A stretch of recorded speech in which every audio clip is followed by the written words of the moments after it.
6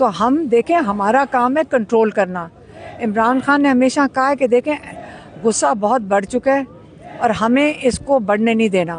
ہم اس سے بھی ہم یہاں آ کے سائٹ پہ کھڑے ہوئے ہیں کہ ہم نے اس کو بڑھنے نہیں دینا. اس لیے ان کا کام ہے کہ یہ جو ہماری لیگل رائٹس ہیں اس کو بحال کریں. اگلے ہفتے ہم ادھر ہی بیٹھیں گے اور عمران خان نے جو قوم کو پیغام دیا وہ غور سے سن لیں. انہوں نے کیا کہا ہے کہ یہ جو ساری مافیاز ہیں جن کی آپ کو یہ چاہتے ہیں کہ آپ غلام بن جائیں.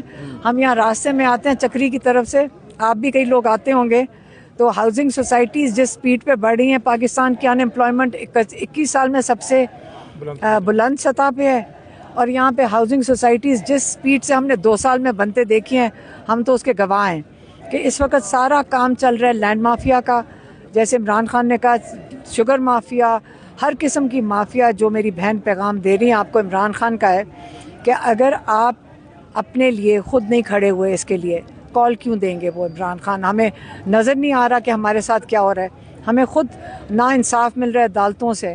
تو اگر عمران خان کا پیغام سمجھ لیں انہوں نے کیا کہا ہے کہ اگر آپ ان کے خلاف نہیں کھڑے ہوں گے, یہ تھوڑے سے لوگ ہیں لیکن آپ کو غلام بنایا ہوا ہے, اپنے حق کے لیے کھڑے ہو جائیں.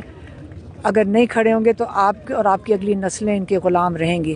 یہ پیغام ہے, اگر اس کی کوئی ٹرانسلیشن آپ خود کر سکتے ہیں. 27ویں آئینی ترمیم کے بارے میں خان صاحب نے کوئی بات کی ہے جو پاس ہوئی ہے, کیونکہ آپ کی ملاقاتیں تو روک دی گئی نہیں, تھوڑا 20 منٹ کا ٹائم تھا, وہ اتنی جلدی میں یہ ہوا. ان کو وہ پہلے بتا چکے ہیں کہ 27ویں کے بارے میں بتایا آپ نے کہ جو بھارتی اور اخبار میڈیا نے آپ کی صحت کے متعلق آپ کے جیل کے اندر جو آپ کے ساتھ ہو رہا ہے اس کے متعلق ایسی متضاد خبریں دی ہیں, آپ کو تشویش نہ صرف آپ کو یہ بلکہ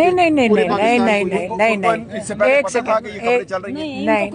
سیکنڈ آپ کے اخبار